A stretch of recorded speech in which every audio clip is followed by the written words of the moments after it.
So I was just saying, essentially, the concerning thing for the Liberal Party is that their vote continues to slide. This was a low voter turnout for Aston, and that is particularly concerning with the swing against them.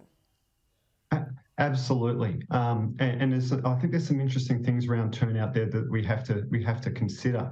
But I think sort of there's an undercurrent here to all the results that we've seen since May last year and even before, which is this idea that we're seeing consistent sort of high levels of engagement amongst Australian voters on political issues. So not the political theatre, not the political bubble, those sorts of things, but the issues that matter. That the world is a pretty scary and uncertain place right now for many voters, economically and things like climate change, these sorts of things happening in the world. So for a lot of that, particularly that middle Australian, socially progressive leaning middle Australia, the world is a scary place.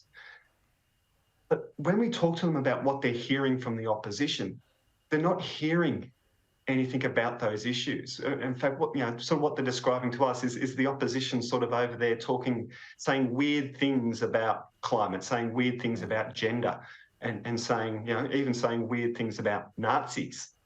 And I think just on your turnout point, turnout has always been a problem for the progressive side of politics, particularly in Victoria, for Labor in Victoria, in by-elections Wasn't this historically. time. Not this time. And we were doing groups in the Aston area probably about a month or so before polling day, and we were asking the very types of voters that Labor needed to win and to turn out what they'd been hearing about the by-election. And the response was, what by-election?